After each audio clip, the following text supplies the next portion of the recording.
Assalamualaikum warahmatullahi wabarakatuh. Bertemu dengan saya Marga Tilako dalam Pokari, podcast Cemara Inspirasi. Halo Sobat Pokari, hari ini di tengah-tengah kita sudah hadir bintang tamu yang merupakan siswa SMA Negeri 4 Wajo yang selain belajar dia juga tidak lupa meluangkan waktunya untuk berdaya dan berkarya. Salah satunya berhasil meraih juara satu dalam ajang apresiasi Duta Genre tahun 2022 tingkat kabupaten. Oke, langsung saja. Halo Kak Fadil, apa kabar? Sehat? Alhamdulillah sehat Kak Marga. Alhamdulillah.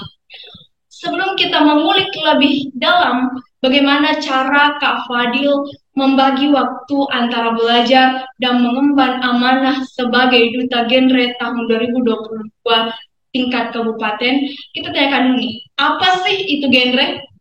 Iya, jadi sebelum saya juga menjawab pertanyaan dari Kak Marga, saya juga ingin berterima kasih bagaimana telah diberikan kesempatan untuk menjadi bintang tamu pada podcast kita hari ini. Nah, apa sih itu genre? Genre merupakan singkatan dari generasi berencana. Wah, Iya. ternyata Sobat Pokari, genre memiliki kepanjangan generasi berencana. Betul sekali Kak Marga. Jadi generasi berencana ini merupakan generasi yang terbebas dari pernikahan dini, seks pranikah, dan nafsa, sehingga nanti menjadikan remaja sehat, cerdas, serta ceria. Supaya kita tetap ceria. Iya tentunya Kak Marga. Jadi setelah ini itu dia siap untuk mengarungi yang namanya 5 transisi kehidupan. Wah, ini tadi apa itu genre sudah terjawab oleh duta kita Kak Fadil. Nah, saya tertarik dengan 5 transisi kehidupan. Apa sih itu 5 transisi kehidupan dan apa saja dari 5 transisi kehidupan itu? Iya, pertanyaan yang sangat baik dan juga perlu yang diketahui untuk sobat podcast kita hari ini, Kak Mardan. Jadi ada yang dimaksud dengan 5 transisi kehidupan. Adapun yang pertama yaitu bagaimana penerapan pola hidup bersih dan sehat. Iya, jadi tentunya kita dari kecil mungkin sudah diajarkan bagaimana menerapkan yang namanya pola hidup bersih dan sehat, Kak Marda. Tentunya dong dari kecil Iya, kita sudah diajarin. jadi kemudian yang kedua yaitu Kak Marda menempuh pendidikan. Bagaimana kita memang diharuskan memang wajib untuk menempuh yang namanya Iya, pendidikan. pendidikan nomor satu. Iya, sekitar sebagai seorang siswa ini memang menjalankan yang namanya 5 transisi kehidupan, walaupun memang masih ada tahap yang belum bisa kita laksanakan. Oke. Iya, kemudian tahap yang ketiga yaitu bekerja. Nah, istilah inilah yang muncul dalam Apa tuh? Bapak Agus mengatakan bahwa masih pola jolo, mak jama jolo, napa bukti. Wah, luar biasa sekali ya. Betul sekali Kak Mada. Karena memang kita perlu yang namanya juga bekerja. Kita punya hal persiapan dalam segi ekonomis untuk mempersiapkan keluarga kita nantinya Kak Marda. Nah kemudian yang keempat yaitu bagaimana kita berinteraksi dengan lingkungan sekitar kita. Bagaimana kita menjadi warga masyarakat yang baik, kepada tetangga kita, kerabat kita, saudara kita, itu intinya bagaimana kita berinteraksi dengan cara yang baik kepada anggota masyarakat yang lain. Kemudian yang terakhir, bagaimana kita menikah di usia yang ideal. Wow, gimana tuh maksudnya? Iya, jadi memang ada yang dimaksud dengan usia ideal menikah, tapi usia ideal ini bukan harus usia segitu untuk kita menikah. Jadi gimana dong? Iya, jadi ditentukan dalam BKKBN menetapkan bahwa usia yang ideal menikah yaitu 21 tahun bagi perempuan dan 25 tahun bagi laki-laki. Wah, beda ya? Iya, betul sekali Kak Mardan. Nah, kenapa ini disebutkan dan dikatakan bahwa usia ideal? Jadi salah satu faktor yang menyebabkannya itu bahwa ini sudah siap dalam segi organ reproduksi. Iya, karena kan kita tahu bahwa jika seseorang menikah di pernikahan melakukan pernikahan dini, tentunya Kak Marda bisa memberikan potensi yang besar menyebabkan anaknya terkena stunting. Nah, muncul lagi permasalahan yang baru Kak Marda. Stunting, guys. Mudah-mudahan kita tidak terkena stunting anak-anak kita nanti. Oke, terjawab sudah 5 transisi kehidupan.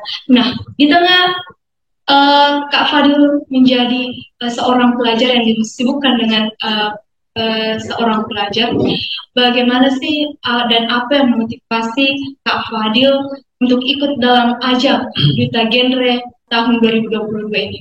Iya, tentunya motivasi saya untuk mengikuti ajang Duta Genre ini, balik saya menjadi juga seorang siswa tentunya ya Kak Marda, bagaimana saya itu sadar bahwa menjadi remaja yang berketahanan di era sekarang ini itu sangatlah sulit. Makanya saya butuh genre di dalamnya. Nah, saya percaya juga bahwa dengan mengikuti genre itu saya bisa mempersiapkan bagaimana menyiapkan kehidupan saya ke depannya Kak Marda. Nah, juga saya juga akan turut andil bagaimana bermanfaat bagi teman-teman saya, bagi lingkup keluarga saya nantinya Kak Marda. Intinya itu hal yang mendasari dan memotivasi saya untuk ikut dalam ajang Duta Genre. Sangat luar biasa sekali motivasinya, bukan untuk hadiah. Tentunya Kak Marda bukan. Gak boleh dong untuk hadiah doang. Hadiah tuh dikesampingkan. Jadi motivasi Kak Fadil itu bukan hanya untuk diri sendiri, tetapi juga untuk lingkungan sekitar. Iya, betul sekali Kak. Nah, bisa ceritain nggak sih Kak Fadil gimana proses seleksi ajang pencarian Duta Genre ini, mulai dari tahap seleksi hingga masuk ke grand final? Iya, jadi kalau untuk cerita dari tahap awal pendaftaran sampai dengan tahap grand final Kak Marda, mungkin kalau diceritakan secara rinci itu waktunya cukup lama mungkin. Iya. Iya, jadi kalau mungkin saya bisa ceritakan yang penting apa yang bisa saya sampaikan nantinya tentang dari tahap pendaftaran sampai grand final. Nah, dari bagaimana kita yang pertama itu diarahkan untuk melakukan pendaftaran offline. Jadi memang kita sudah diseleksi dari sananya Kak Marda, bahwa kita diberikan arahan, kita diberikan formulir, diisi-isi ketentuan apa saja yang akan kita laksanakan. Nah, kemudian selanjutnya itu kita menuju tahap memang sudah ke ruang pola ya untuk pembukaan. Nah, sekedar ingin menyampaikan saja juga Kak Mada bahwa di sana itu bukan saja melaksanakan ajang pemilihan duta, tapi juga ada jambore pick air. Oh, jadi collab ya? Iya, betul sekali Kak Marda. Jadi memang kegiatan di sana itu bukan saja ajang tentang pemilihan duta, tapi juga ada jambore pick air Kak Marda di sana.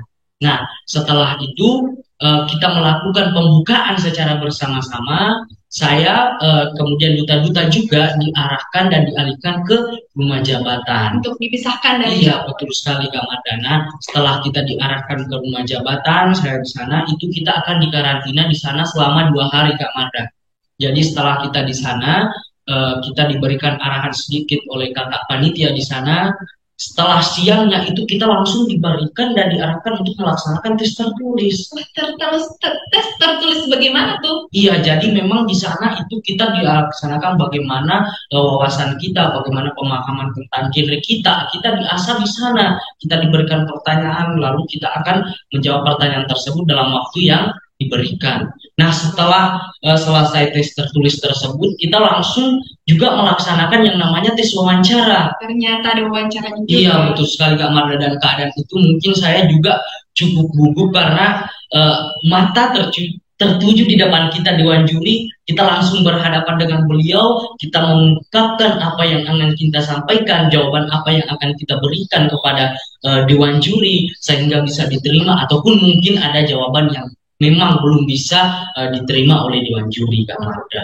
Iya, namun setelah tahapan tes wawancara, kemudian di malam harinya itu bagaimana kita diberikan pembekalan. Pembekalan seperti apa? Iya, jadi bagaimana diberikan arahan oleh kakak-kakak organ kita, kakak panitia di sana, kita diarahkan bagaimana kita akan melaksanakan agenda selanjutnya, bagaimana sharing session yang dia sampaikan kepada kita. Itu mungkin sedikit pembekalan yang diberikan oleh beliau. Ada juga penyampaian sedikit materi dari kakak-kakak di sana. Nah, kemudian hari kedua di sana itu bagaimana kita langsung untuk melakukan pemaparan program kerja. Program kerja? Iya, betul sekali Kak Marda. Jadi dalam pemaparan program kerja ini itu nantinya bagaimana jika kita terpilih ataupun tidak terpilih itu untuk memaparkan program kerja yang akan dilaksanakan. Karena tidak menutup kemungkinan juga jika kita tidak terpilih dalam ajang duta ini, itu nanti program kita bila bagus itu bisa nanti dijadikan program oleh duta yang lain. Wow, menambah Iya, ilmu. iya betul sekali Kak Marda. Jadi ini bukan sekedar ajang mencari siapa yang terbaik, tapi ini juga ajang silaturahmi. Ya dari Iya, sekolah-sekolah yang iya datang. betul sekali Kak Marda. Jadi setelah pemaparan program kerja itu sekitaran sampai siang dan sore hari itu dilanjutkan dengan FGD. FGD. FGD itu merupakan fokus group discussion. Iya, jadi kita dibagi dalam beberapa kelompok. Ada kelompok stunting, ada kelompok life skill, pernikahan dini. Nah, masih banyak yang lainnya Kak Marda. Jadi saya di situ tergabung dalam kelompok pernikahan dini. Wah, pernikahan dini nih. Iya, Bahaya. iya. Jadi ini memang bagaimana ini kita diarahkan untuk menyampaikan bahwa apa yang dimaksud dengan pernikahan dini, apa saja dampak yang dihasilkan jika melakukan pernikahan dini. Ini merupakan juga nantinya akan dijadikan video klip. Wow. Iya, jadi ini dijadikan video klip bagaimana representatif kita menyampaikan masalah ini bahwa ini dampak yang dihasilkan jika melakukan pernikahan. Seperti itu Kak Marda. Menarik. Iya. Terus Iya, jadi setelah kita melakukan FGD, langsung di malam harinya itu kita malam unjuk bakat. Nah, tentunya para duta-duta menampilkan bakat-bakat ya. Iya, tentunya. Jadi di sini bagaimana para duta menyampaikan potensi diri, menyampaikan apa life skill yang ia punya, apa bakat yang ia punya untuk ditampilkan di depan teman-teman sekalian. Wah. Iya. Jadi setelah hari kedua selesai, dilanjutkan sebenarnya ini hari di mana memang sudah dilaksanakan agenda untuk grand final, tapi mungkin ada kegiatan yang bersamaan sehingga para duta itu dikembalikan ke rumah masing-masing terlebih dahulu Kak Marda. Jadi ini juga sebagai kesempatan saya untuk kembali belajar di rumah. Bagaimana saya kembali mengembangkan apa yang saya miliki untuk persiapan nantinya di grand final. Menambah ilmu. Iya, betul sekali Kak Marda. Nah, pas setelah hari grand final bagaimana di sana kita itu terlebih dahulu menyampaikan orasi apa yang sudah ditentukan sebelumnya. Waktu hari terakhir kita disampaikan untuk orasi apa yang akan kita sampaikan. Jadi setelah orasi itu penentuan 10 besar Kak Marda. Iya, jadi saya sangat bersyukur dan alhamdulillah pada penentuan 10 besar top 10-nya itu saya terpilih menjadi anggota dari salah satu beberapa finalis. Saya terpilih menjadi di 10 besar itu Kak Marda. Nah, setelah itu kita ada Q&A. Jadi para finalis yang lolos dari 10 besar ini itu diberikan Q&A. Q&A gimana tuh? Iya, jadi Q&A itu masalah juga seputaran tentang genre Kak Marda, bagaimana permasalahan remaja seperti itu. Nah, untuk batas waktunya itu bagaimana kita menjawab pertanyaan itu selama 60 detik. Iya. Singkat banget ya? Iya Kak Marda. Jadi itu batasan untuk menjawab pertanyaan itu maksimal. Wah, itu sudah saya kira 1 jam. 1 menit ya. Jadi setelah tahapan untuk Q&A 10 besar ini itu kita langsung melangkah ke penentuan 5 besar. Iya, jadi setelah penentuan 5 besar ini alhamdulillah dan saya juga kembali terpilih. Itu merupakan saya juga sangat bangga dan merasa senang, tapi kita tidak boleh euforia terlebih dahulu. Betul banget. Bagaimana di sana kita langsung membanggakan diri tanpa kita ketahui bahwa akan masih ada tantangan yang dihadapi berikutnya. Nah, setelah penentuan 5 besar itu kembali dilaksanakan Q&A. Namun yang menjadi pembeda Q&A dari top 10 ke yang 5 besar ini di mana pertanyaan yang keseluruhan dari putra itu disamakan. Karena yang di top 10 ini pertanyaan tiap orang itu tiap beda tergantung dari pertanyaan apa yang dia ambil nantinya. Makin sulit ya? Iya, betul sekali Kak Marda. Dan ini yang menjadi paling cukup karena saya yang menjadi penampil pertama untuk menjawab pertanyaan itu. Iya, itu merupakan hal yang menegangkan. Apakah saya bisa menjawab pertanyaan yang diberikan nantinya? Tapi alhamdulillah setelah penentuan siapa juara 1, juara 2 dan seterusnya, saya terpilih menjadi juara satu Duta Genre Kabupaten Wajo tahun Wah, 2022. luar biasa. Iya, Sangat menarik dan sangat prosesnya sangat panjang juga ya. iya betul sekali. Jadi Sobat Pokari yang ingin seperti Kak Fadil, silahkan ada yang tertarik atau ingin menjadi duta seperti Kak Fadil.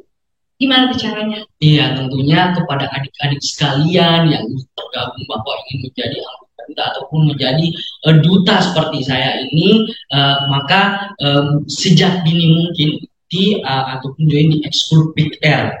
Iya, Cool pick. iya, karena PIK-R itu merupakan salah satu program pengembangan dari genre.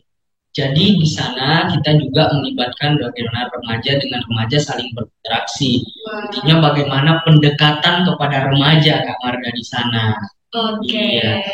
luar biasa sekali. Tentunya dalam ajang ini perlu kepercayaan diri yang sangat luar biasa.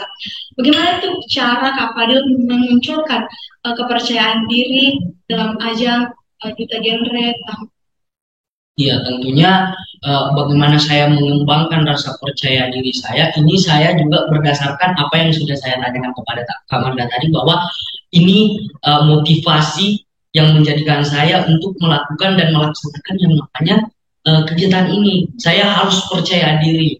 Jadi dasar dengan memotivasi diri itu saya memiliki kepercayaan diri. Saya punya keyakinan bahwa saya sadar bahwa di lingkungan sekitar saya sudah marak terjadi yang namanya masalah teriak KRR, sehingga memotivasi saya bagaimana saya menjadi role model nantinya. Saya menjadi contoh yang baik kepada teman-teman sebaya saya, teman-teman sekolah saya, remaja-remaja yang ada, untuk jadinya dijadikan contoh dan menjadi menciptakan generasi yang berkualitas, Kak Marta, sehingga saya perlu keyakinan bahwa saya harus punya rasa kepercayaan diri yang tinggi.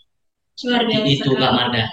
Cara penyembuhan kepercayaan dirinya dengan mengingat motivasi yang telah Kak Fadil rasakan. Iya, betul. Selanjutnya, ada nggak sih perbedaan antara sesudah Kak Fadil jadi duta dan sebelum? Untuk perbedaan dari sebelum saya menjadi duta dan saya setelah menjadi duta, itu tentunya ada perubahan, dan saya katakan bahwa ini perubahan yang sangat signifikan dalam diri saya. Wah, apa tuh? Iya, jadi saya yang awalnya orangnya tidak terbuka, sekarang lebih untuk berinteraksi kepada lingkungan masyarakat saya. Saya juga selalu melakukan datang kepada remaja supaya saya lebih berani untuk menegur ataupun menyampaikan bahwa hal ini dilarang, tapi dengan cara menyampaikan yang benar. Ya, jadi bagaimana saya juga memiliki sudah rasa kepercayaan diri saya sudah ada. Saya katakan bahwa dengan setelah saya menjadi duta, intinya berbagai banyak perubahan positif yang saya alami saat ini, Kak Marta. Ini sangat luar biasa ya. Iya. Oke. Setelah ini, ya saya ingin bertanya, ada nggak sih support system dari Kak Fadil ikuti ajang The Gathering? Iya.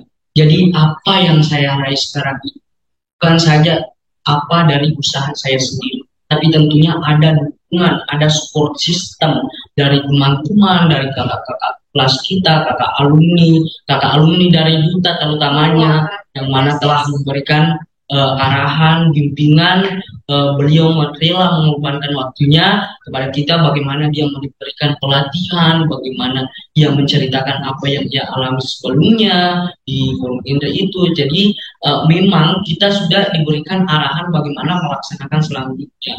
Nah, ini merupakan bagaimana tanggapan saya hanya bisa ucap terima kasih, karena berbagai banyak ucapan yang saya ingin ungkapkan kepada sekolah, kepada pembina pikir kita, kepada guru yang lain, kepada teman-teman, kepada kakak-kakak alumni yang telah memberikan bimbingan kepada kita semua, sehingga hal ini tidak bisa saya raih tanpa adanya usaha dari beliau. Luar biasa. Iya. Tentunya support dari orang-orang sangat membuat semangat untuk diri kita sendiri. Iya, betul sekali Kak Marda.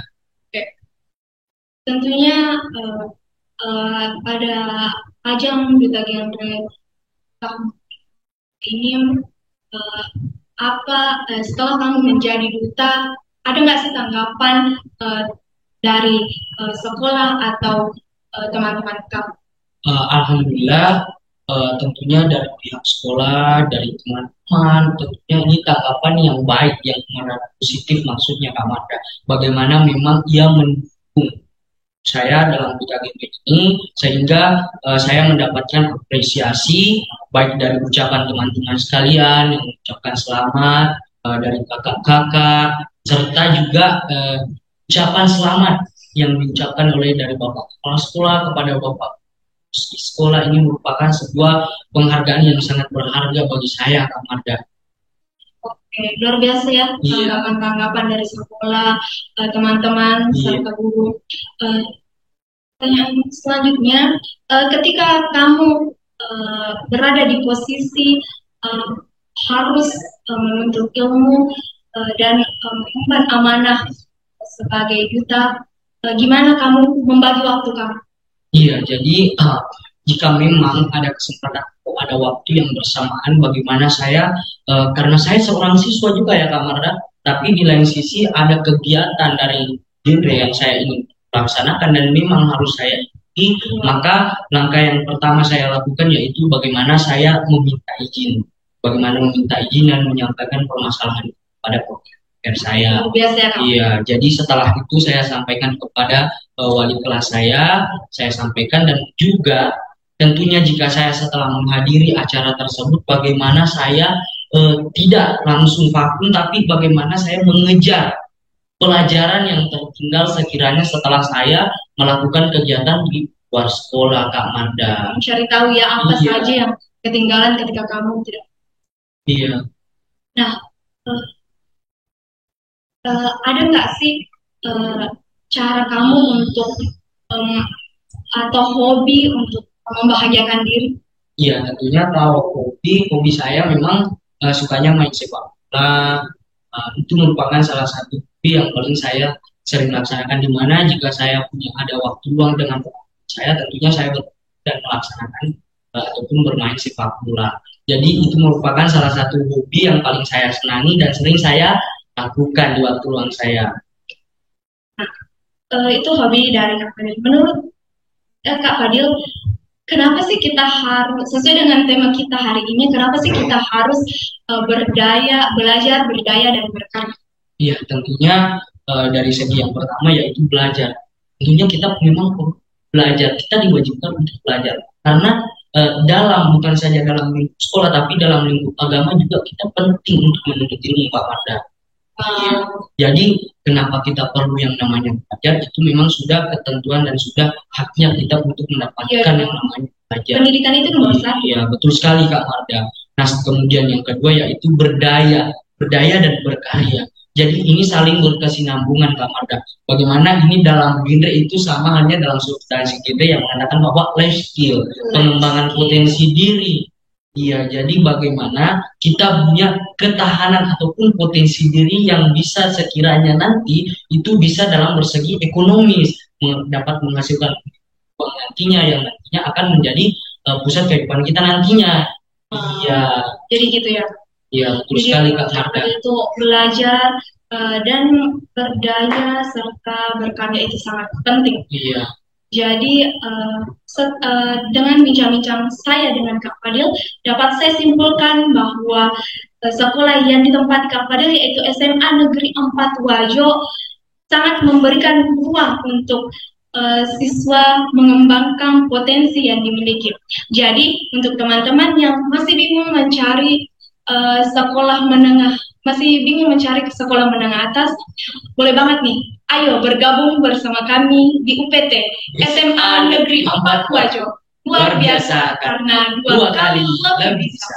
Nah, sebelum kita tutup, ada pesan apa untuk para sobat Pokari? Iya, jadi mungkin ada sedikit pesan dan kesan yang ingin saya sampaikan, serta harapan saya terutamanya kepada diri saya sendiri. Jadi yang pertama, bagaimana saya nantinya itu terus melakukan proses. Saya tidak berhenti berproses untuk menjadi dan menjadikan diri saya yang terbaik nantinya.